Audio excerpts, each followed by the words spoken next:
In the Sabrina cinematic universe, women never die. Men unfortunately suffer most of the loss. There's something electrifying about watching an artist transform right before your eyes. One day, they're a fresh-faced Disney star, singing bubblegum pop and playing the sweet, quirky best friend on a kid's sitcom. The next, they're commanding the stage, topping the charts, and redefining their image on their own terms. It's the kind of reinvention that separates the fleeting teen idols from the true icons. And right now, that transformation is unfolding in real time with Sabrina Carpenter. Sabrina's journey from a Disney Channel actress to a fully fledged pop star hasn't been a meteoric overnight explosion. It's been a slow, deliberate climb. Unlike Miley Cyrus, Selena Gomez, or Demi Lovato, who were launched into music stardom while still under Disney's umbrella, Sabrina had to earn her place in the industry, brick by brick. Her rise has been years in the making, each era of her career acting as a stepping stone toward the powerhouse she is today. But as she reaches new heights, an old, familiar pattern has emerged, one that has followed nearly every female pop artist before her. From Britney Spears to Christina Aguilera, from Madonna to Taylor Swift, female artists have always faced intense scrutiny the moment they decide to embrace their sexuality and shed their good girl image. It's a tired but predictable cycle. They start out beloved and praised for their wholesome image, and the moment they dare to express their femininity, confidence, or autonomy, the backlash begins. Sabrina Carpenter is simply the latest to walk this well-worn path, and the reactions have been as predictable as they are exhausting. But let's rewind for a moment and take a look at how she got here. How did Sabrina Carpenter go from being that girl from Girl Meets World to one of pop music's most talked about rising stars? And why is her evolution suddenly such a big deal to so many people? Sabrina first stepped into the public eye in 2014 when she landed the role of Maya Hart in Girl Meets World, the long-awaited sequel to the classic 90s show Boy Meets World. The series had a built-in fan base, and while it wasn't quite the cultural juggernaut Disney might have hoped for, it gave Sabrina a significant platform. She quickly became one of the standout stars of the show, known for her wit, charisma, and undeniable screen presence. But even then, it was clear that acting wasn't the goal. It was just a stepping stone to something bigger. Her music career began in earnest around the same time.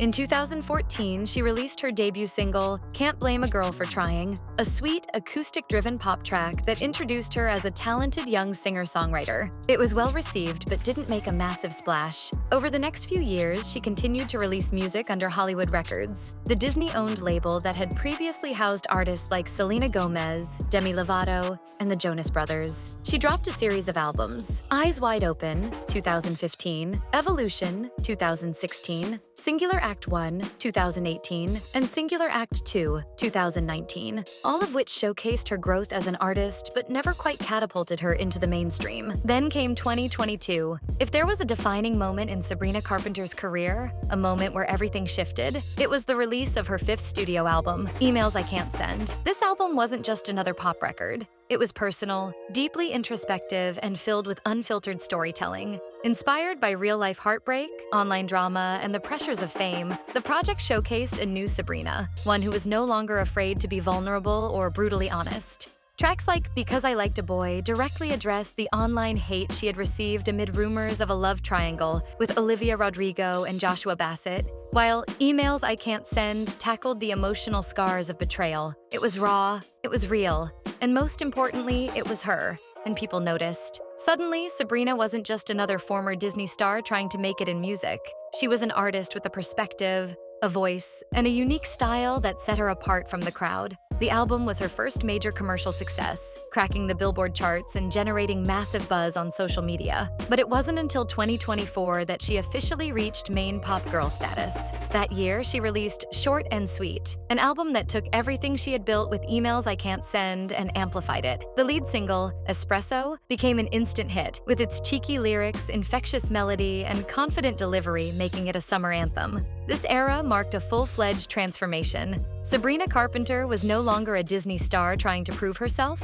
She was a certified pop sensation. But as her star rose, so did the criticism. As Sabrina embraced her femininity, playfulness, and confidence in her performances, certain corners of the internet lost their minds. Critics, many of whom had likely never paid attention to her music before, began accusing her of being over-sexualized. Suddenly, a pop star performing with confidence was being framed as a moral failing. It didn't matter that male artists have been singing about sex, partying, and relationships for decades without backlash. It didn't matter that pop music has always been about pushing boundaries and expressing individuality. What mattered, apparently, was that a young woman dared to perform in a way that made some people uncomfortable. The tipping point came with her MTV Video Music Awards performance, where Sabrina made headlines for kissing an alien on stage. The reaction was swift and, frankly, ridiculous. Twitter was flooded with outraged comments. The backlash didn't stop there. Her Nonsense Outrose, a fan-favorite segment where she improvised funny, sometimes risque lyrics during live shows, were suddenly deemed inappropriate. Her tour performances, which included choreography and stage setups that reflected the themes of her music, were labeled as too much. Even her lyrics were picked apart, with critics arguing that they were too explicit for her audience. I think over the last year, I've heard from a lot of people like, wow, like she's just like the horniest girl alive, because sometimes in my songs I say some crazy things on stage. But I'm actually a very normal amount of horny, and also just, you know, a lot of it is because I'm able to kind of have fun and play, and, you know, when I'm doing these live shows, it's just a matter of not taking things too seriously. And I love play on words, and I love funny innuendos. It's just always been something that makes me laugh. So yeah, I'm not the horniest girl alive, for sure. Sabrina Carpenter isn't a Disney star anymore. She's an adult woman making music for an adult audience. This isn't 2015. She's not a 16-year-old promoting a kid-friendly show. She's a 25-year-old woman in complete control of her art, her image, and her career. So why then is she still being treated like she owes the world an eternal good girl persona? The answer lies in a much bigger, much older issue: the way we police female artists the moment they take ownership of their own narratives. Sabrina Carpenter is hardly the first female pop star to face backlash for embracing her sexuality and confidence, and she certainly won't be the last. In fact, her controversy feels eerily familiar, because we've seen this exact scenario play out time and time again. The moment a female artist decides to shed the innocent image the public has projected onto her, the world suddenly turns on her. It's a cycle as old as pop music itself. Think back to Britney Spears in the early 2000s. When she debuted with Baby One More Time, she was America's sweetheart, a young, talented, charming Southern girl who seemed like the perfect role model. But the moment she leaned into a more mature, confident persona with I'm a Slave for You and Toxic, the media exploded with criticism. Suddenly, she was no longer the sweet, innocent pop princess. She was a bad influence, a sellout, a disgrace. Christina Aguilera went through the same thing. After her sugary pop debut, she transitioned into her dirty era, where she fully embraced her sexuality in both her music and image. The backlash was immediate and ruthless. She was called trashy, desperate, and trying too hard. And of course, who could forget the bangers era of Miley Cyrus? When she broke free from her Disney image, the media tore her apart. The twerking, the bold outfits, the explicit lyrics. Suddenly, she was out of control and a disaster. And now it's Sabrina's turn. The criticisms being thrown at her: she's too sexual, she's setting a bad example, she's desperate for attention, are the same tired arguments that have been used against female artists for decades. The truth is, it was never really about their music, their lyrics, or their performances. It was about control. The moment a female artist stops fitting into the neat, comfortable box that the world has placed her in, people start getting uncomfortable. Society has a hard time letting go of the idea that young female celebrities owe them purity and innocence. And when those same women decide to reclaim their image, they're punished for it. What makes Sabrina's case particularly frustrating is the sheer hypocrisy of it all. Male artists have been singing about sex, partying, and relationships for decades, and yet they rarely face the same level of scrutiny. Rappers and rock stars can write entire songs about explicit encounters, but when a female pop star does it, even in a playful or tongue-in-cheek way, it's suddenly a moral crisis. Take someone like Harry Styles, for example. He's beloved for his confident, expressive performances, his suggestive lyrics, and his boundary-pushing stage presence. He sings about love, sex, and passion, and yet he's celebrated for it. No one is telling him to think about the children or accusing him of being too inappropriate. Or look at The Weeknd, who built his career on songs about drugs, sex, and nightlife. His music is praised as artistic, edgy, and raw. No one is calling him a bad role model. And yet, when Sabrina Carpenter performs a flirty, playful song like Espresso or includes a cheeky lyric in her set, people act like she's personally corrupting an entire generation. The double standard is blatant. What makes it even more absurd is the fact that Sabrina isn't even doing anything out of the ordinary for a pop star. Her performances are fun, energetic, and creative, but they're far from the most provocative things we've seen in pop history.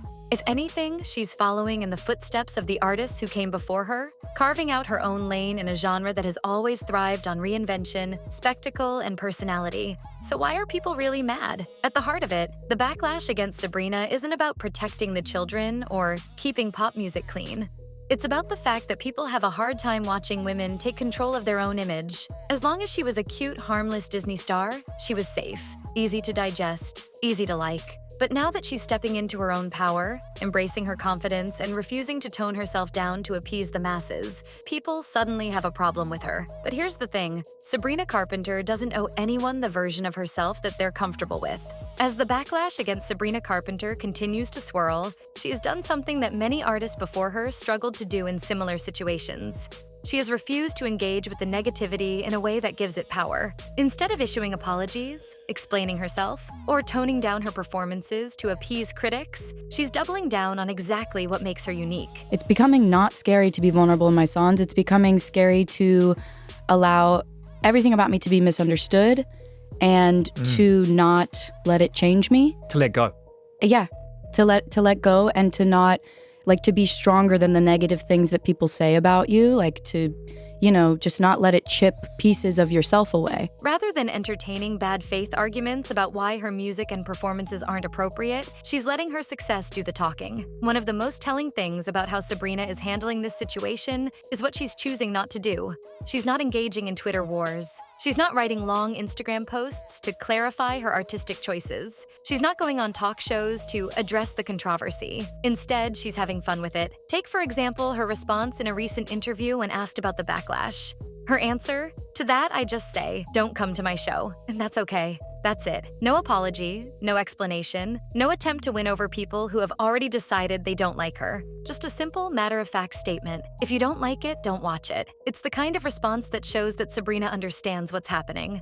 She's aware that no matter what she says, the people who are angry about her performances don't actually want a conversation. They want control. By refusing to apologize or justify herself, she's doing what many artists in her position struggle to do. She's setting boundaries. But beyond interviews, her actions speak even louder. Her recent performances have become even more playful, theatrical, and self-assured. Rather than shying away from the elements that people claim are too much, she's leaning into them. Her choreography remains as flirty and fun as ever, and her nonsense outros have become even wilder. If the critics thought she would dial it back, they were very wrong. Why this approach works for Sabrina Carpenter. Sabrina's ability to handle controversy with humor and confidence isn't just a coincidence. It's part of what makes her such a unique figure in pop music right now. At this point, it's clear that Sabrina Carpenter isn't backing down. The backlash against her sexuality, her performances, and her newfound confidence hasn't slowed her down. It has only accelerated her rise. But what does this all mean for her career? Is this controversy actually helping her?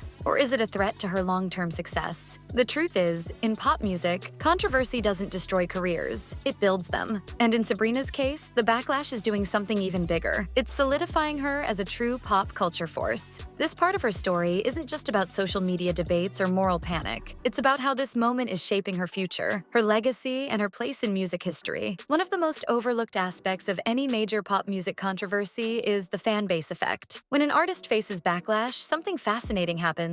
Their most dedicated fans become even more loyal. We've seen this time and time again. When an artist is under attack, their fans don't just passively support them, they become activists for their favorite.